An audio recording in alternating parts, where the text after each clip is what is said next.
race fans. We are here for the INDYCAR season finale as we head to Nashville. With me, I have William, our principal software engineer, and then our amazing guest, Ben Scruggs, and Chase Holden. And you are here for the Grid Rival Nashville preview show. And with that, I will hand it off to William, and let's get after it. Yeah, we had a heck of a race at Milwaukee last week, even with the championship decided. We saw they were still fighting. Crazy. Who would have ever And thought? yeah, I'm just getting weird audio in my ear. 1 second. Okay, I fixed it. I got distracted. Anyway, yeah, we had a heck of a race. Even though there was no championship anymore, there was lots of great action. We saw a rain shower decide the winner of the race, essentially, where we get that late yellow, Rain and we shower. saw ECR go for it.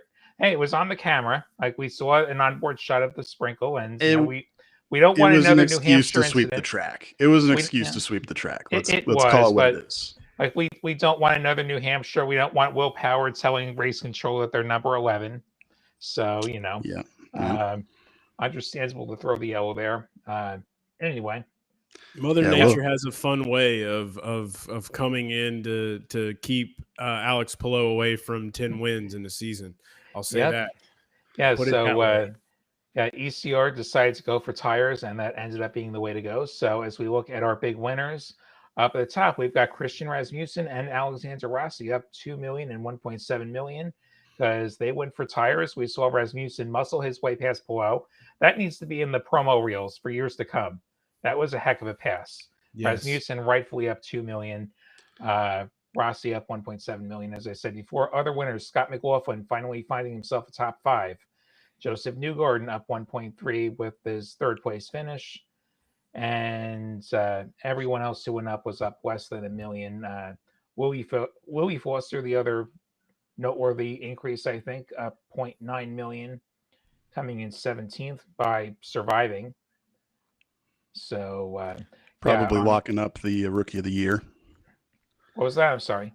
Probably locking up the Rookie of the Year there. Yeah, Louis. that too. Willie Foster, Rookie of the Year.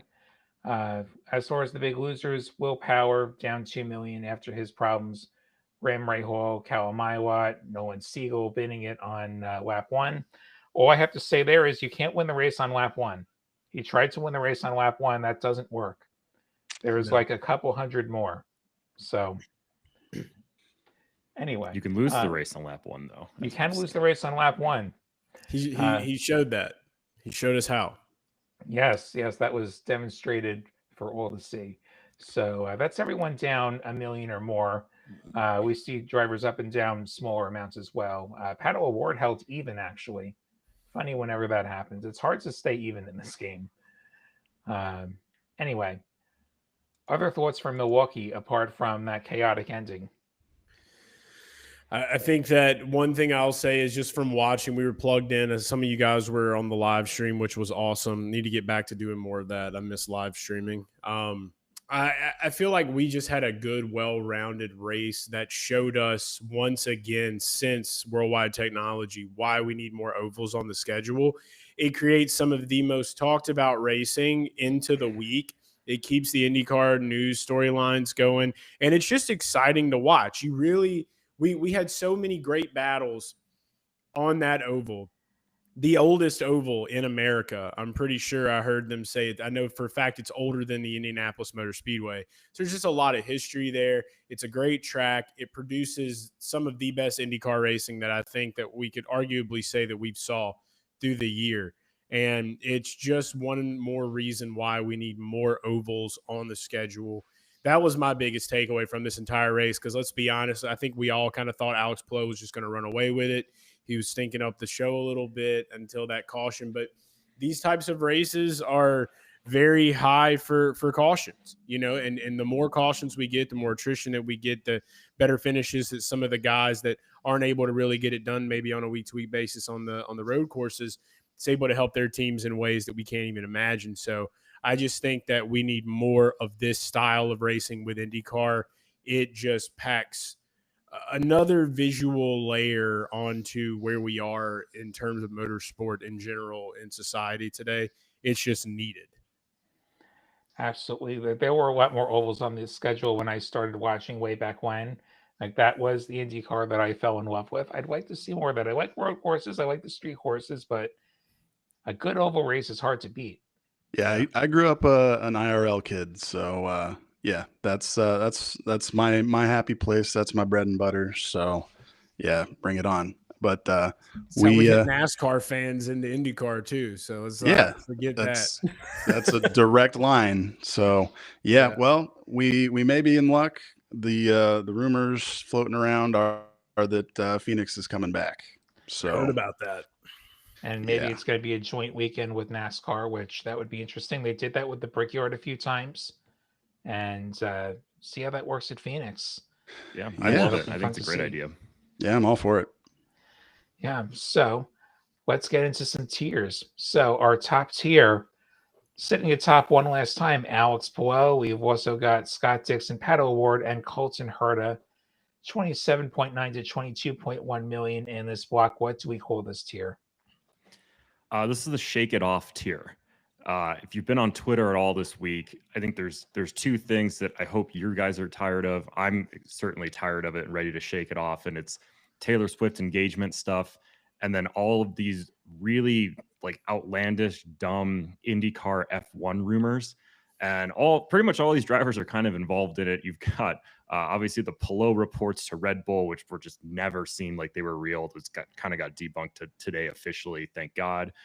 Herta's name is always in the mix. Like Pato used to be a reserve driver for McLaren, so I'm sick of all that crap. Like let's just focus on IndyCar. And oh yeah, all four of these guys are really good IndyCar drivers and probably the most likely to win this weekend. That they are. Yeah, Nathan Brown is having quite a week over there at the Indy Star. He was on both of those scoops. So The I don't know. player's going to play. You know? I think there's got to be something to it. I don't know who he's talking to, but I don't think it's the right person. But it's someone interesting, or he wouldn't have run with that. So It's kind of a joke, I- kind of a I- bad th- joke. Like, does Palou want to drive the second car on a one-car team? That's what he'd be doing. I don't know, man. You look they can give him a much bigger paycheck than IndyCar ever could. That's the one thing. Red Bull look has at his much bigger driving style, pockets. though. Like he is meticulous. He is, pitch perfect every single corner. So if anybody has a shot at that, I don't know. He could probably make that car work. Plus, you're going into the new regulations for 2026, which, in my opinion, make the car a lot more similar to IndyCar than it is now. So It is, yeah. They sweating over there in F1? They trying to make it closer to IndyCar now? They sweating a little bit, dude? They decided ground effects weren't a great idea. They want to beef up the electric power, and we'll see what happens. Yeah. Yeah, maybe cars will be able to pass each other in F1 again. That would be fun. I'll say, just to kind of kick us off talking a little bit about this, I did see where Colton did not deny the F2 rumors, but I think it's more because he likes having his name in the media. It's the way he made it sound in his media day. He was like, I'm not going to shut down anything when people are talking about me. He made something, a quote like that or something like that in the media. So you got to give him credit where credit's due. It hasn't been the best season for Colton. He has had some flashes of greatness, but this is a track where we saw him win last year. He started 9th, finished 1st, so he did make up some positions.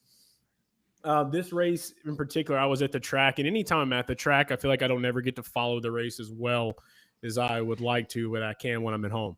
But what I will say is, out of this tier, I think if, this is our last race, if you're just getting here off a bandwagon, you want to lock in, I would say you'd be crazy at this point not to have Alex Palou. It seems like with what he was able to do at Milwaukee, they're going to find a way to do something similar at Nashville. I don't know if there's a place where he can't run well now.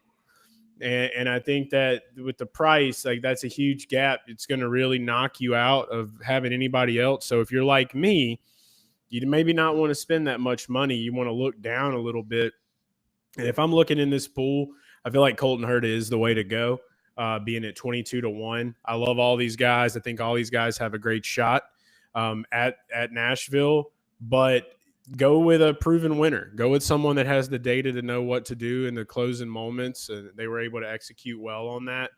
So give that a shot. I would say save you a little bit of capital, and then you can kind of dive into some of these other tiers that we're going to talk about.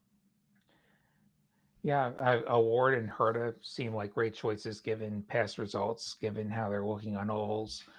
Pelot is a great driver. He's also very pricey. I'm with you there that maybe your money's better spent elsewhere. With these ovals, there's a lot of drivers we don't normally think about that we're going to be talking about later in the show that become very viable choices. So maybe not Pelot, but Award and Herta for sure. If you do have a huge budget, like let's say you're up in the 120s, go ahead and take Pelot. You've got the money to do that. If you're a little bit more budget constrained, I probably avoid him. And I think the one person I'm always avoiding in this tier is Dixon, just because the results haven't been there lately and his teammates consistently beating him. So I'm not really looking at Dixon, but I like those other guys. And speaking of Award, I do think he's going to do FP1 at Mexico again this year for McLaren. So still has the tie on the F1 side. I don't think there's a seat opening there anytime soon, but yeah, he's still there.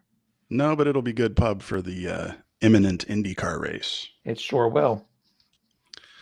So I'm skipping Pelot.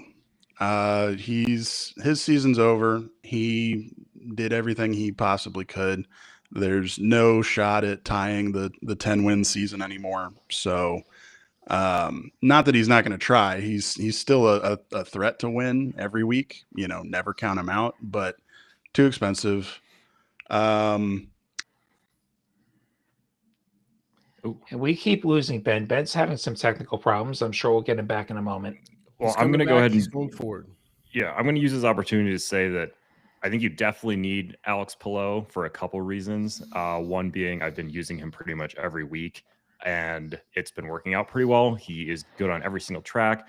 And two, if you say anything bad about Alex Pelot, you will get kicked off of the show by the racing and podcast gods, the YouTube gods, as we saw with Ben. He basically just told us he doesn't want Pelot, and now he's gone.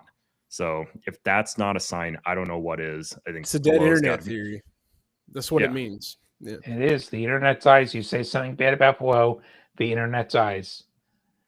Yeah, there's no denying it. There's clear evidence as we've seen. So. He and Nathan Brown are in a chat room right now.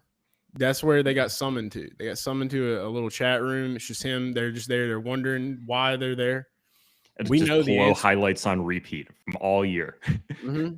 In a Chip Ganassi car, the only kind of car that he's in. All right. So you like Pelot. What else do you like or not like out of this tier, Ryan? I think just kind of by default, I'm probably priced out of the rest of the tier just by liking Pelot.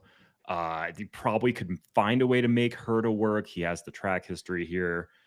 Dixon is interesting because he had that 9th-place grid penalty last week. He did look. He has speed, and you can never count Dixon out in any race, just because even when he doesn't have the car, if you get a weird late caution or tires, it's like, who's going to do better than Scott Dixon at managing strategy of a race in that team? Pato, always going to be strong on ovals. All four of these guys are good. You can't go wrong with any of them, but I'm so in the Pelot camp that I'm kind of going Pelot and then a little deeper down the board. If it comes down to fuel mile, I would certainly never count out Scott Dixon. He's the guy. As for the Travis Kelce engagement, I'm a lifelong Bronco fan, and so I really have no use for those things. And I just hope that he gets a percentage of the breakup album if it should come to that. He'd be the source material for an entire album, and he should probably get a piece of that. That's a big rumor right now. It's like, what are going to be the tracks? We should look into that. I think Polymarket had something up, or they were getting ready. They were looking into what are the names of the tracks going to be? Sacked.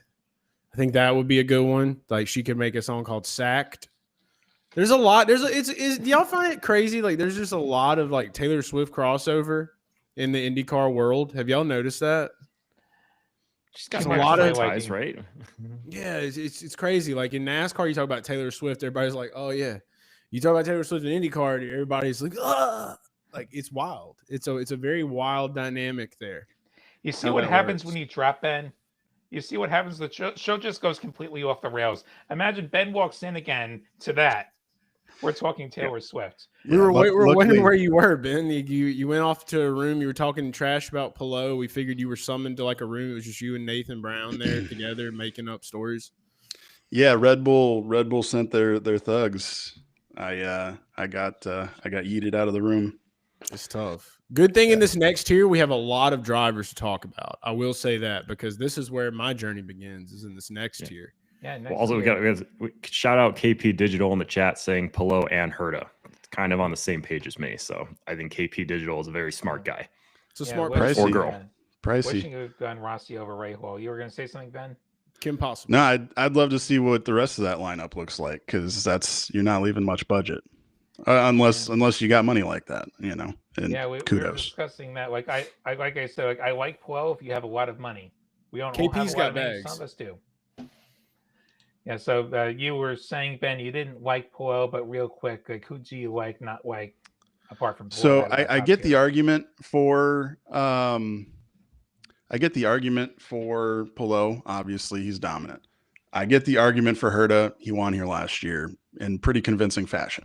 But so I got real deep in the weeds with numbers here, and so basically I had a bad week last week at Milwaukee. So time to just throw all that out, you know, starting from scratch. So I invented some stats here, one of which I'm calling oval split. So I calculated everybody's average oval finish for the last 2 years, right? And then I compared that to their current improvement index, right? And so what did I do? Yeah. M2 minus L2. Yeah. So improvement index minus average finish. Okay. Now who rises to the top? You've got Santino Ferrucci, right? 8.65. That means nothing to you, but he's the best in this stat. Okay. You think he's most likely to score improvement points, and a lot of them from the sound of it. Exactly. And well, this is based on finish. I do have a second stat that's more directly focused on improvement. So let me get to that. So I don't even know what I'm calling this stat, but this one is basically I looked at their start position and their finish position. So it was basically finish position minus start position, and then what's their average for all the ovals the last 2 years. Guess who's at the top? Well, second place for that stat is Santino Ferrucci. So he's first in oval split, second in improvement oval split, I guess. I'm guessing Herta's going to be up top. No, you would think so, but no. So he's actually got a negative oval split, minus 1.5. So he's in the bottom half as far as finishing position. And then let's see, he's in the positive. He's 3.5 on whatever the improvement oval split, we'll call it, which is good, not great.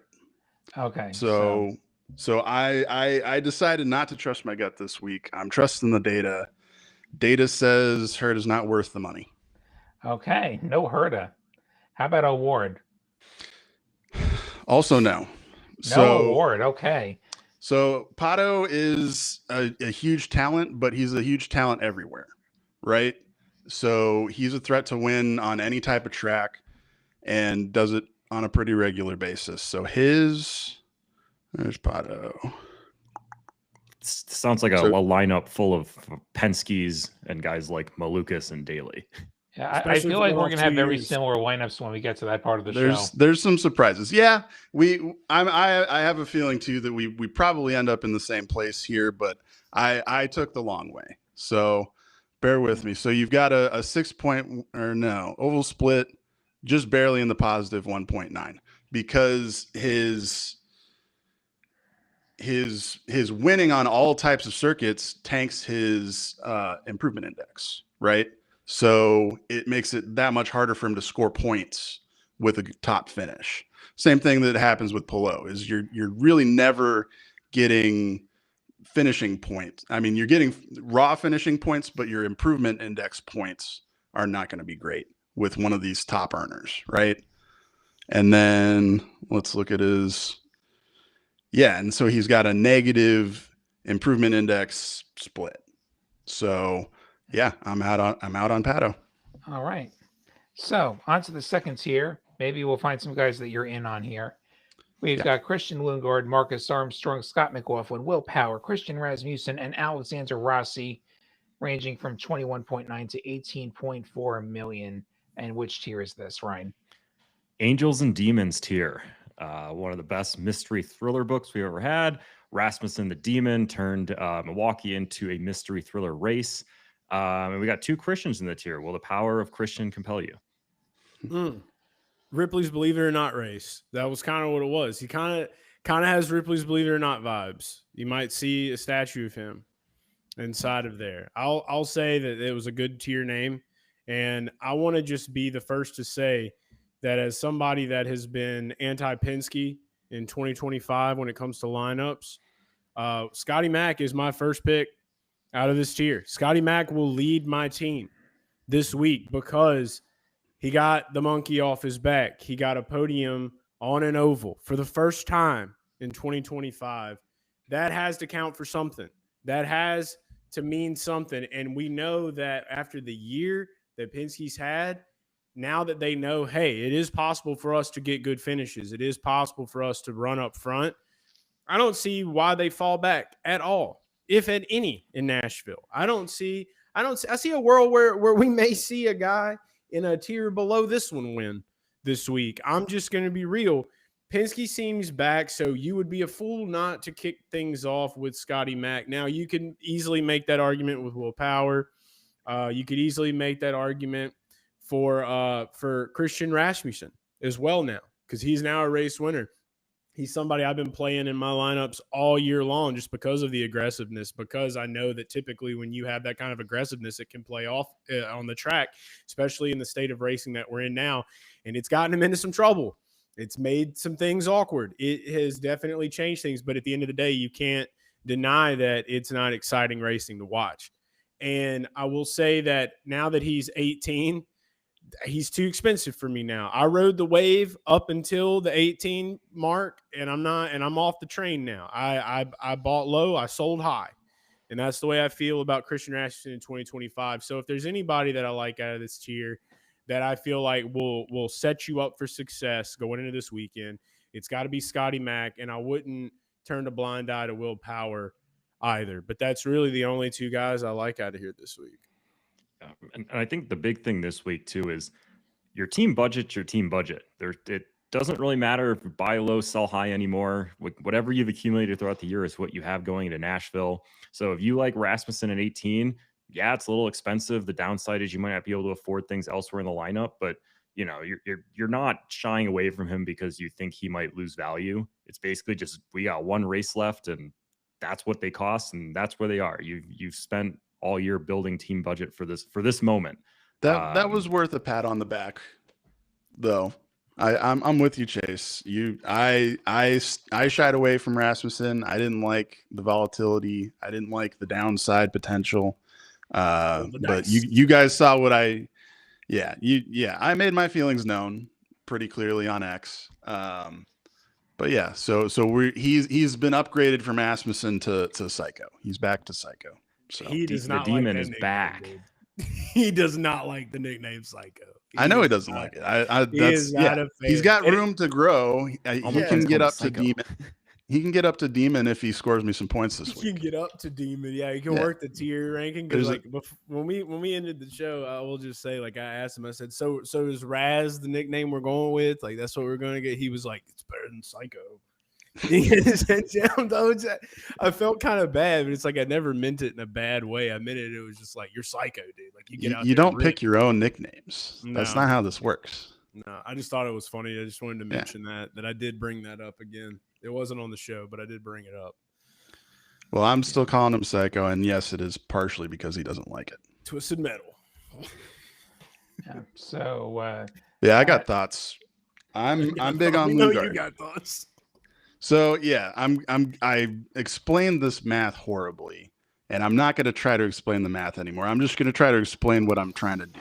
I'm finding your oval specialists, right? And I did it in two ways. So I did it based on finishing position raw, and then I did it based on how many places they improved in most oval races. So I like Lundgaard here. So he's got an average improvement of 6.85 places on ovals, right? And that's trending up. So last year with Ray Hall, he was at 5.6. This year he's scoring an 8.1, which is second highest in the league. So Getting better. I'm going big on him. Who else we got? Armstrong, no. McLaughlin, shockingly, no. You kind of think about all of Team Penske as well, maybe not Will, but definitely Joseph and Scotty kind of on equal footing as far as ovals go. But he's definitely a step behind Newgarden. So we'll get to Newgarden, but I'm skipping Scotty, skipping Will. Christian Rasmussen. So I got to eat crow a little bit here. You know, we went through it. I gave him hell for what he did at Portland, and rightly so. I still believe that. I'm not backtracking that. You mentioned about using his footage in the IndyCar promos from here on out. It's going to be both. It's going to be him punting Connor at Portland, and it's going to be crazy loose out of 3 and 4 winning his first race at Milwaukee. So it's crazy how much this guy is now dominating the IndyCar space, but that's where we're at. And yeah, his numbers are pretty wild. So his oval split as far as finishing position goes, 2.6 average. That's not an average finishing position. That's again, I'm not getting too deep into that. He has by far the best numbers as far as moving forward through the field on ovals, right? He's scoring an 11.85, whereas the next closest is a 7.05.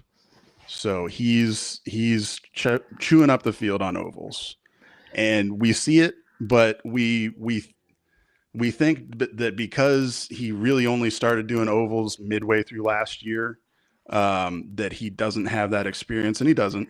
That he doesn't have the guts, he does. Yeah, I there's, you know, as much as I may want to, there's no way I can support not running Christian Rasmussen this week. It's got to be done. So your metric is looking at people who qualify badly and move up the field and score you overtake points? Essentially, yeah. And ideally they've got both of these traits. They've got a high oval finishing and moving through the field. So he's still in the positive as far as finishing goes. He's 5th out of 27 as far as finishing on ovals, but he is number 1 with a bullet as far as moving through the field. All right. My thoughts on this tier. I'm avoiding Lundgaard and Armstrong. I like McLaughlin. I like Power. Power, this might be the end of the road for him. We don't know. Hasn't said anything about what next year looks like. He may not even know what next year looks like. This might be it for him. I'd like to see him go out on top. I think he's the kind of driver who would do everything he can to go out on top or maximize his chance of securing a good seat next year. Like the hypothetical Andretti seat where Colton Herta goes to Formula 2 and Alex Palou goes to Red Bull. You got to play to all your outs. So I think Power is going to finish strong.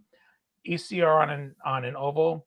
I said at the beginning of the year, I tend to like ECR on an oval, and I still like ECR on an oval. So Rasmussen and Rossi both viable. I trust Rossi a little bit more to be consistent than I do Rasmussen.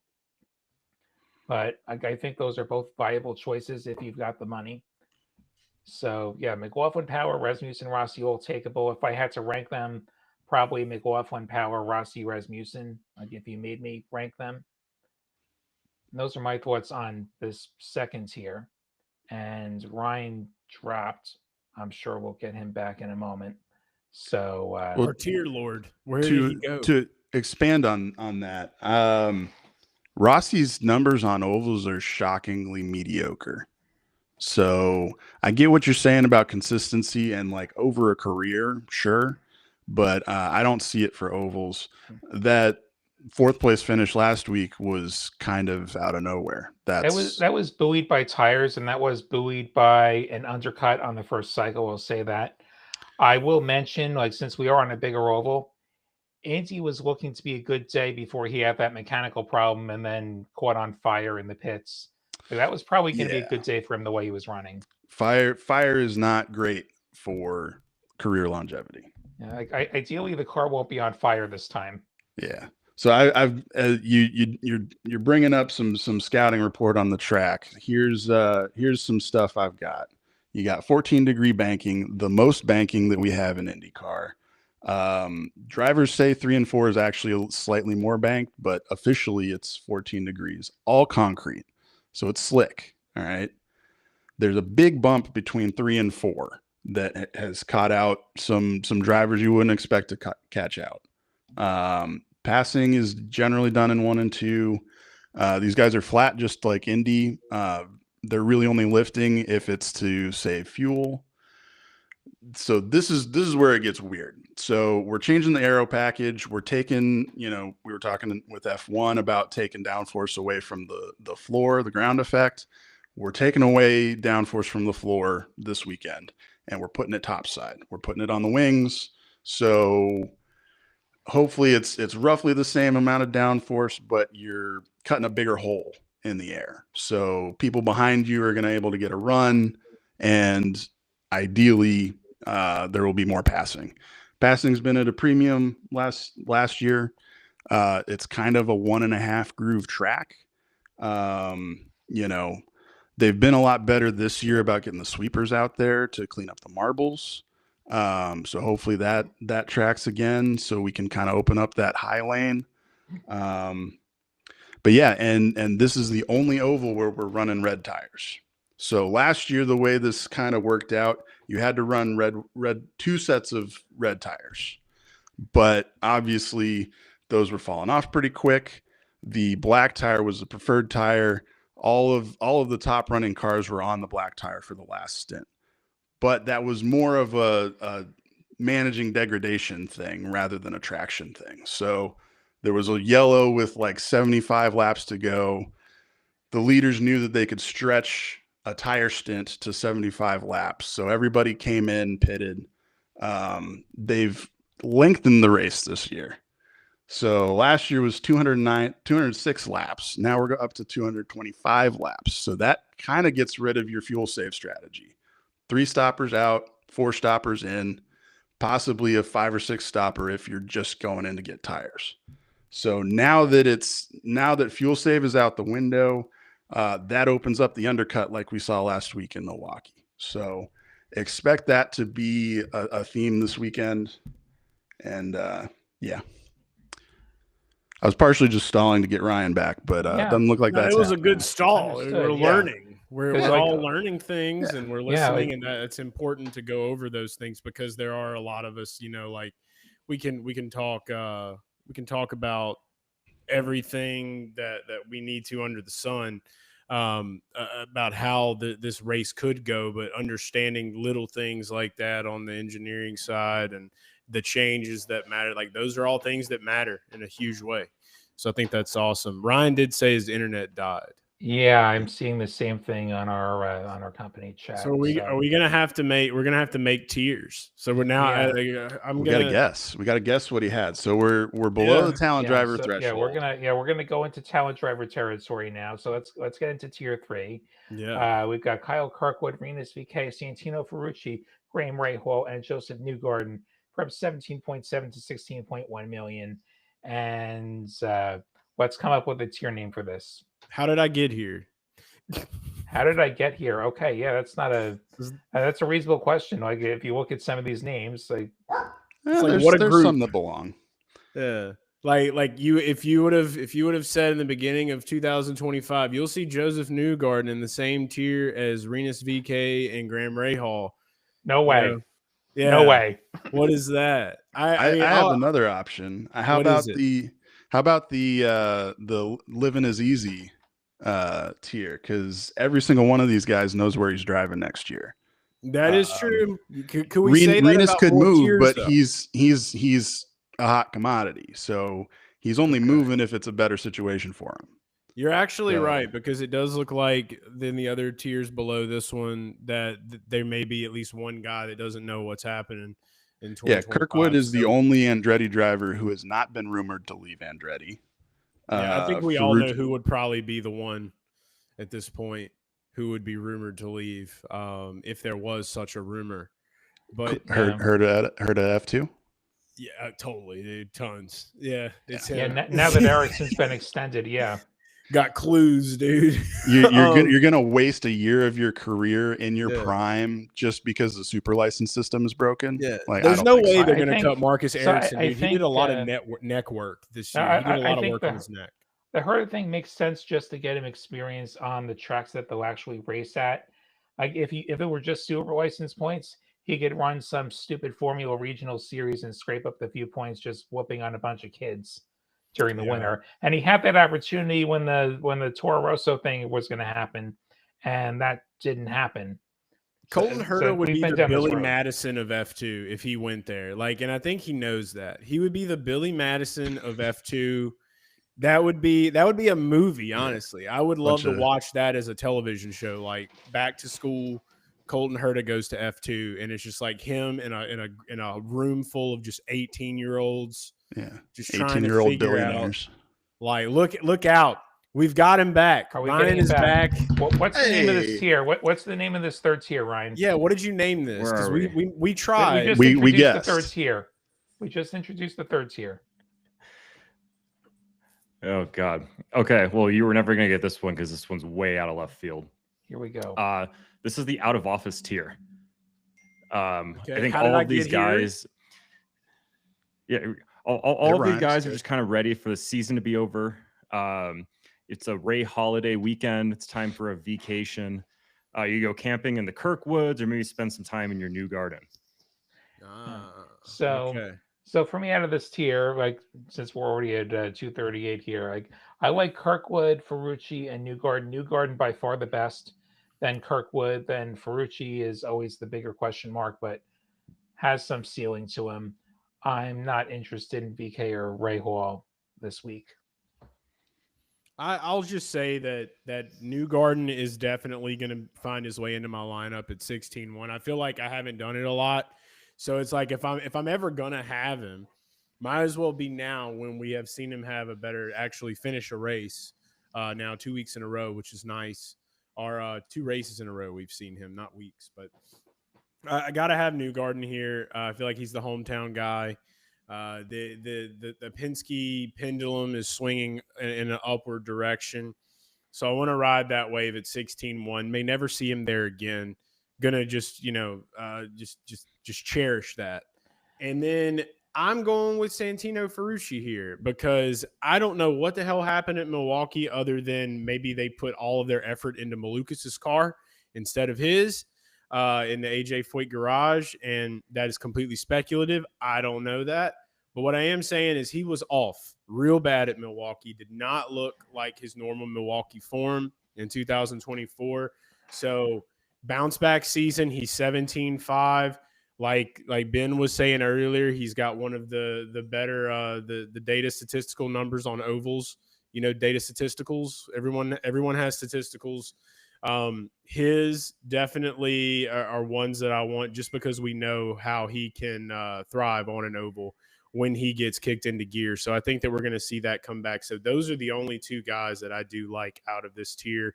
Got to stick with the oval specialists. You The made a numbers back point. it up. You made a point about real quick about Joseph Newgarden, 16.1. You might never see him again at this price. One thing I do want to note is come February, when we get ready to launch the 2026 season, we do reprice all of the drivers fresh. So Newgarden could be 16 million this week. He could be 25 million for St. Petersburg next year. Yep. Just for all of our new players who might not be aware of how we start seasons here. Yeah, it all depends on if there's enough sage in North Carolina to clear the Penske headquarters. Oh, there is. I there have needs it. to be a I'm the thorough one that's exorcism. saging. I'm Yeah. here. So I'm going That's there what weekly. I thought you're the I'm guy. saging the buildings. Like I literally have sticks of sage. I went to witch shops. We got moon water, leaving some moon water out by the door, keep the gremlins away. Doing our part. Just do it. Just it's honest work. I'll put it that way. Yeah, man. But yeah, All right, back I to our agree with you thoughts. 100%. Santino Ferrucci. So yeah, my again attempting to explain this stuff. So his oval specialization is the highest of anyone on the grid. That means compared to how he finishes all tracks, he finishes ovals that much better. So, not a great play on road and street courses, Detroit this year notwithstanding. But then he is still the second highest as far as positions gained on ovals. So he's, him and Rasmussen for me are 1A and 1B. And Newgarden, numbers are good. Yeah, third highest as far as oval split, which kind of surprised me. I feel like he has good results on road and street courses too, but that's not what the numbers say. And then he does have a negative as far as positions gained. So little bit of a toss up as far as the numbers go. And that was actually the nail in the coffin to make me not play him as I played him, but not as my talent driver. What are your Makes thoughts, sense. Ryan? Anyways, I like it is a total mess over here. I had to close a million tabs. I don't even know if I'm gonna be able to end the recording later. I'll have to figure that out. But basically just Newgarden. I'm always on Newgarden for every single oval. I'm not gonna stop now. It's the last race of the season. I cannot jump off that ship. We're captain of the ship. You gotta take it down, sink into the bottom of the ocean. Doesn't matter. We're on the SS Newgarden no matter what happens here. Likely will be a talent driver as well. Tiny violins all the way down, Titanic boat ripping in half. There's Ryan. He's Yep. playing the violin as he gets splintered in his butt on the way down to the water. That's him. Yeah, Newgarden's either winning this race or some sort of issue 4 laps in. I don't know which one it's going to be. Trophy or Hopefully the steering former. wheel? I just hope he's at the Prima after party because Waka Flocka Flame's going to be there, and I just really want to hang out with Waka Flocka and maybe bring him a Pokemon card. He likes those. I hear Prima spent like $40 million getting this season to be a thing. Nice to know that that was part of the budget. Amen, dude. Gotta have Waka Flocka in the budget, dude. If you don't have Waka Flocka in the budget, like what are you doing? What kind of race team are you running? They're not acting like a team that's hard up for money. Let's put it that way. No, him and Schwartzy are going to get in the booth together. That's what I can't wait for. We need another Robert Schwartzman single with Waka Flocka. Yeah, Schwartzman's like a DJ or something, isn't he? He's a rapper. He's a rapper. He's a rapper. That's right. He's a rapper. INDYCAR rapper, dude. What a world. Yeah. I mean, F1 had a DJ at one point. Like Jaime Alguersuari was a DJ. Of some success, I think. Raul Boisel. Red Bull ladder a number of years ago.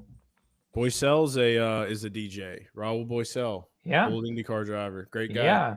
I remember the name. Any other thoughts before we get into the fourth tier here? I'm ready to hear what this tier's called. All right, this is a really intriguing one. This is going to be David Malukas, Felix Rosenquist, Connor Daly, Robert Schwartzman, Callum Ilott, and Kiffin Simpson. 16.1 to 13.7 million. What is this tier called? This is the hot chicken roulette tier.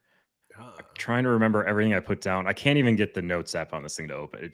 This is a mess. I'm in shambles. No IT department. It's a live show. It's going to be a full welcome reboot. into all the viewers. The internet has broken. I'm over 1,000 miles from Ryan. I can't help. I had a few puns, but Did the you gist of it was and then plug it back in? Yeah, that's my IT go-to. That's what I did. Plug back in, restart computer, figure everything out, and oh my god. Anyways. Something about how one of these guys is going to be real spicy on track. You just have to figure out who, and the rest of them might leave you not feeling so hot afterwards. It's so true. It's so true. I think that For me, I want to just start off talking about this tier because this is where my lineup ends, is in this tier. This is my first lineup where I have not really had to dive down deep into the dumpster of the bottom barrel boys, and it's been a fun journey, but getting to finally do it has been great. I've got Dave Malukas, Felix Rosenquist, and Connor Daly from this tier in my lineup this week. Mainly for Dave Malukas, it's because of what we saw out of him in Milwaukee. Obviously, he's got this team on his back. Everybody is clicking over there. You got to have not only yourself in a good headspace, you got to have your team in a good headspace, your engineers, crew chiefs, spotters. Everything's got to come together, and it seems like on these ovals, it's come together a little bit better for David Malukas instead of Santino Ferrucci in 2025. So I want to ride that momentum as well. And he doesn't have the worst finish here. He started 5th last year, and he ended up 9th. So it does show that he's capable of being inside that top 10, and that was him with a Meyer Shank car. So now that he's got this car a little more, AJ Foyt a little bit more specializing in the oval world, I like that. Felix Rosenquist, though, Meyer Shank, like I was saying, he put this car on third. He was going to be starting third in this race. He did last year. He ended up having a wreck, so he was taken out early, had an awesome Diplo car. This year he's rocking the Metallica paint scheme, and I feel like if that gets wrecked at any moment in time, like whoever wrecks him is going to just have the curse of 1,000 suns come down on them, because you can't take away a car that is truly visualizing how to ride the Lightning. So if that happens, I would be pretty upset. I'm giving Felix a shot here because I think that he can surprise on ovals, and we just haven't really gotten to see that. Like, we were very close.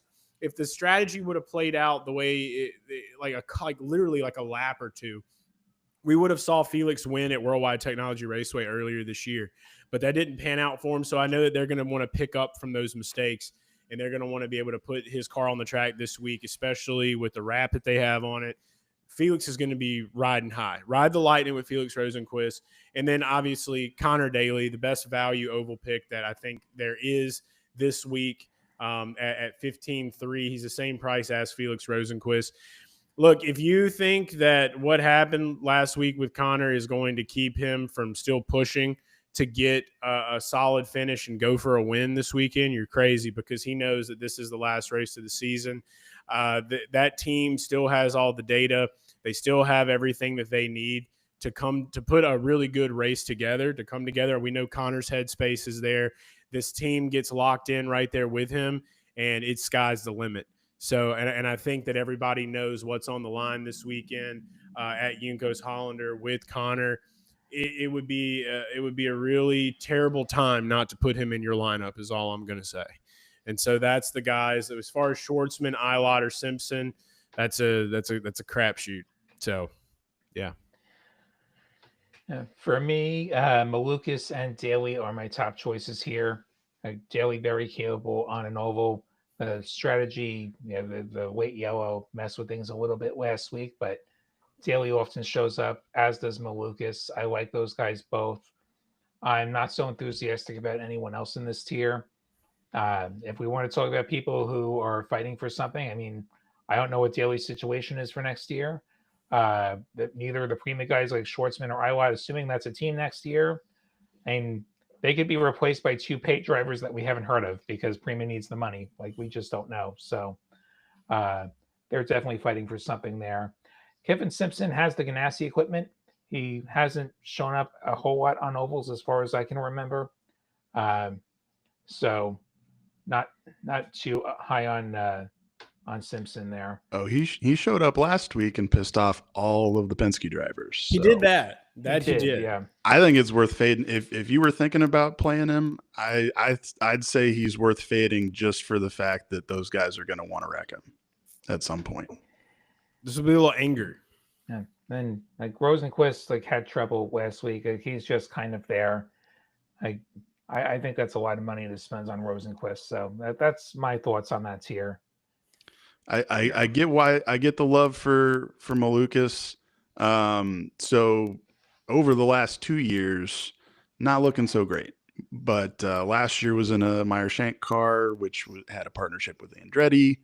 Now he's in, a Foyt in name only. He's in a Penske car. His engineer is a Penske employee. So you've seen his average oval finish from last year, 19.6. He's up to an average finish of 7.6 this year. So he's got that upward trajectory. Improvement index is 12. So he's got to get better than 12th to start scoring points there. Yeah, but he's, as far as moving forward, he's a qualifying specialist on ovals. That's where he makes his bones. So, that's not great for Grid Rival. It's great for him, but we don't score points for qualifying. So he tends to qualify high and then move back in the field. So for that reason, I'm not running Malukas, but I am running Connor Daly for all the reasons that have been so eloquently laid out. Nothing to add. Have we got everybody for this tier? Ready for the last one? Yeah, I think it's Malukas Daly. And kind of to Ben's point, I was going to bring this up earlier before everything went haywire about Rasmussen and where he qualifies and me trying to play him if he qualifies poorly. For Malukas Daly, I just probably give the edge to whoever starts further back on the grid, just for overtake points. I think they both should be strong here. Rosenquist is a little tempting, but every time I've kind of pulled the trigger on Rosenquist, it hasn't turned out well. So I'm just off of that. But yeah, but you can't stop for Newgarden, right? Yeah, like that's a little different. That's a little different. I don't have the allegiance to Rosenquist that I have to Newgarden at this point. But yeah, Malukas Daly, I do like both of them. But if forced to choose one of them, probably is whoever qualifies further back in the pack. All right. Final tier: Willie Foster, Marcus Ericsson, Stingray Robb, Nolan Siegel, Devlin DeFrancesco, and Jacob Abel from 13 to 8.5 million. What's this tier called? Circling the drain. You've got some guys who rip up the ovals and then some guys who just kind of circle around the drain. Not only that, but they're also draining your team value if you've been rostering these guys consistently. True. Very true. I'll just start by saying that, as I had mentioned before, the tier that we just talked about before, the roulette tier, that's where my lineup ended. But, any of these guys are pretty much, in my mind, the same. You're plugging somebody in just to that you're plugging somebody in because you don't have any more money to spend. And that's why you have to reach this far, especially this week. If you've put things together the way that we've kind of discussed and you don't have Alex Palou in your lineup. If you have Alex Palou, you're definitely going to have one of these guys. And I will say this, it is all a coin flip. But I had a very weird dream that Devlin DeFrancesco had a great finish in Nashville. And I have to just say shout out to the dream, because I've never once thought about playing Devlin DeFrancesco in a lineup or really think about – I really just don't think about Devlin DeFrancesco, and I don't mean to be mean, but his name never crosses my mind. So for him to just randomly pop up in my dream as the guy that finished the best, he had a really good finish in Nashville, I think that counts for something. So go with the dream pick if you need to. Devlin DeFrancesco, 10-1 on Grid Rival. Yeah, I don't have the standings handy, but definitely there's drivers that are fighting, or teams rather, that are fighting for leader circle money, and that's a lot of money. I'm not sure who's on bottom right now, but that's definitely we'll see what teams throw at that. Honestly, I'm kind of surprised nobody's gotten fired this year as a last-ditch effort to move up, like we saw last year. Yeah. That's pretty rare in IndyCar. That's a couple teams tried it last year, but it worked out for Daly. Sure did. Got him a ride this year, that $1 million. But yeah, I know for a fact that Dev is on the outside of the leader circle right now, and I didn't get too deep in the math. It's probably mathematically impossible for him to make it. I think Stingray could make it, but probably won't. But yeah, so interesting factoid.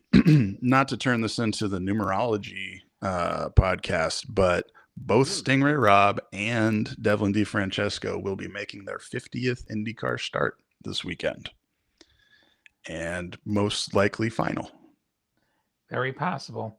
Be a So, sign. you know, get all your Stingrays out now. You know, and you may not hear that name again for the ever. Yeah. I've had nothing to say about this tier. I didn't find it necessary to take anybody out of this tier. If you need to grab somebody, Ericsson. He's in an Andretti car. He's won Indy twice. Theoretically, he knows what he's doing. It just hasn't materialized this year. I got some positive vibes for my bottom feeders. All right, Jacob Abel. All right, crazy that I'm saying this. I've taken him before just out of necessity. I'm taking him with purpose this week. All right, average finish, not good. 21.4 on ovals. Yeah, bad, straight up bad.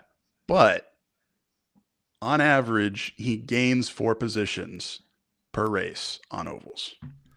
So it helps to be the last car running, operative board running. He qualifies 26th, 27th, whatever it is, finishes 21st, 22nd because of DNFs. And that's not a bad day for $8.5 million in a good rival lineup. No. We're in the post Miller Lite car era for Jacob Abel now. So things could really be on an upward trend. All right. Getting into $100 million lineups. Last week I scored 759 points, which was actually 4 more than Will Buxton scored with that lineup that he tweeted. So I feel good about that. Incredible. And he had Rasmussen and I didn't.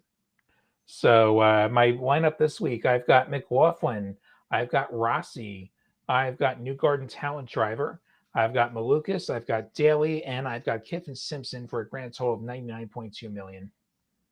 Oh, okay. For me, I'm not going to talk too much about how I did last week because, had some bad guys, but did have the Rasmussen play. Did have Lundgaard as well, which was not bad, but still I don't think was in the top lineup that you could have had. Maybe he was, though. I don't know. I'm looking at it now. It seems like the highest scorers was Rasmussen, Palou, Rossi, McLaughlin, Herta, and Lundgaard as the top 6. So for me this week, Scotty Mack at 19.6, Felix Rosenquist at 15.3, Connor Daly at 15.3, David Malukas at 16.1, Joseph Newgarden at 16.1, and Santino Ferrucci at 17.5, all to come to a grand total of $99.9 million. All right. Good luck with that lineup, Ben. For $97.9 million, I've got Christian Lundgaard, Christian Rasmussen, Santino Ferrucci, Talent Driver, Santino Ferrucci, Joseph Newgarden, Connor Daly, and Jabel. All right. Some overlap between us, but definitely some differences as well. Any thoughts, Ryan, on $100 million or?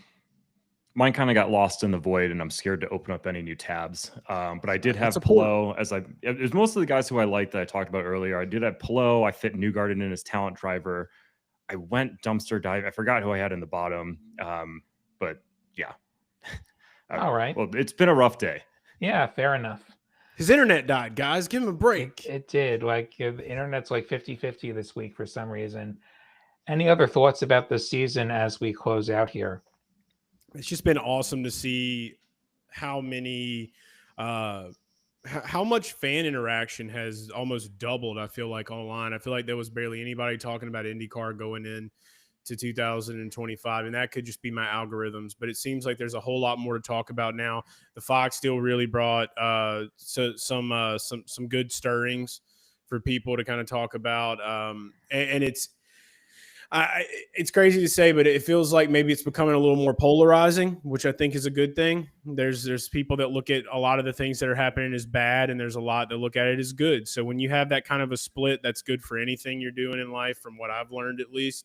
And I would just say that it's been, in my time being an IndyCar fan, it has been the most interesting season of my fandom, which is short, only about 5 years. So very, very interesting, and can't wait to see what 2026 brings, and hate that the season is so short and it needs to be fixed. We need longer. We need more races. Put it that way. Well put. What do you think, Ben? Yeah. Nothing too profound here, but I did notice KP Digital did shout out that tomorrow at 9:30 Central, Dale Coyne is doing some kind of big announcement in downtown Nashville, which that seems very suspicious to me. I think it's going to be more than just, hey, we've extended Renus, because throwing a big hubbub in downtown Nashville costs money, and that's one thing that Dale Coyne does not do is spend money on They're things. He making doesn't Michael need to. Cannon Sold an Dale AI. Coyne. That's the announcement. Hot take. I'm just throwing this out there. Scott Borchetta kind of gave up the promotion of. He's still the title sponsor of the race, but gave up the promotion going into this year, and Penske took it over. So maybe Scott Borchetta buys into Dale Coyne Racing. Maybe that's a Borchetta bourbon car this weekend. I don't know. Ooh, could be fun. All But right. yeah, I think kind of off of Chase's point, IndyCar has been a ton of fun this year. Really hope to see just more gains next year in terms of just interaction and just online discourse. It seems like it's picked up as the year has gone on. You know, I think some people probably thought Pelot winning a million races was boring, but it did bring, I think, a lot of publicity to IndyCar because everyone's looking and just saying, "Wow, look at what is happening! Like, how is Pelot doing this?" Yeah, and first year with Fox, so you have to think that things just continue to improve as we go on. And yeah, it's one of those things that you just really hope that people get their eyes on it, because the racing product, as someone that watches, hours and hours and hours of racing every single weekend, like IndyCar is consistently the most entertaining and the most fun. Not always, but usually I'd say on the whole, I have the most fun enjoying the IndyCar races week in and week out. So would love to see more people tuning their TVs into that, and hopefully keep playing the Grid Rival IndyCar fantasy game, the official IndyCar game. And and I'd have to say too, huge thanks to both Chase and Ben for joining us week in and week out throughout the season. It's been a ton of fun running this show, especially when the internet is working. And yeah, thanks for everyone who's jumped in the chat and tuned in throughout the season. It's been awesome. Keep tuning in for F1. We're doing that through the rest of the season, and hopefully we can get some stuff going for NASCAR. But yeah, we've enjoyed doing these shows. It's been a ton of F1 fun. show tomorrow. F1 show tomorrow, 2 p.m. Eastern. There's a lot more buzz about IndyCar than I've ever seen. Like, I've been a fan of the sport forever, like over 30 years. I was at the gas station the other day. There's an ad for Nashville playing on the gas pump, and that's not a thing we've seen before. Like, there is more buzz. I think there's more hype, and I think we're going to see more people watching IndyCar, paying attention to IndyCar, and seeing what that's all about. I hate that we have to wait 6 months for that. I hate that we have to wait so long for another season to come along, but yeah, thank you to all of you who have watched. Thank you to the thousands and thousands of people who have played our fantasy game. I love putting that on. Yeah, I've been a developer for a long time. I never thought those streams would cross, like loving racing and actually getting to build software. But it's been an absolute honor to get to work on the official fantasy game of IndyCar this past year, and I cannot wait for the next year to come and grow it even bigger. So yeah, thank you all for making that happen. We love running this game, and can't wait to keep doing that for you guys. And yeah, hang around. We got stuff on Grid Road. We still have F1. We still have NASCAR. And like that, F1 will take you through December, and then it's not that long before we get past the winter and we get back to IndyCar. And KP, I'm sure we'll discuss that. I'm sure we'll discuss rule tweaks over the off season and decide what works, what doesn't work for a lot of the players. So yeah, it's been a lot of fun. And on that note, if you got suggestions, yeah, go ahead.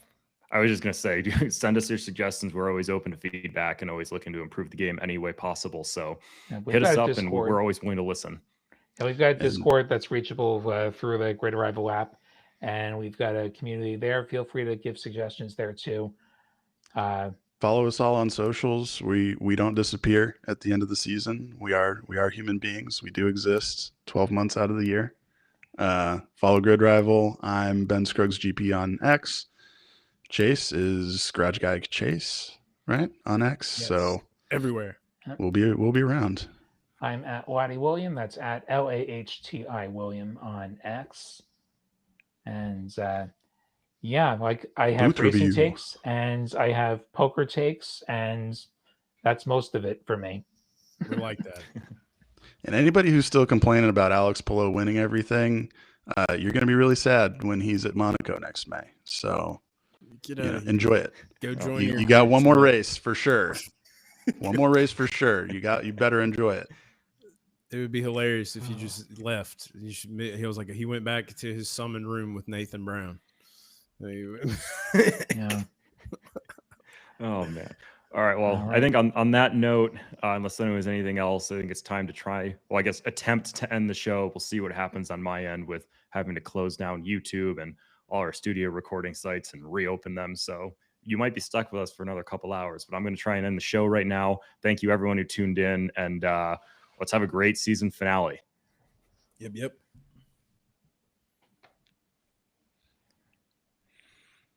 All right. YouTube says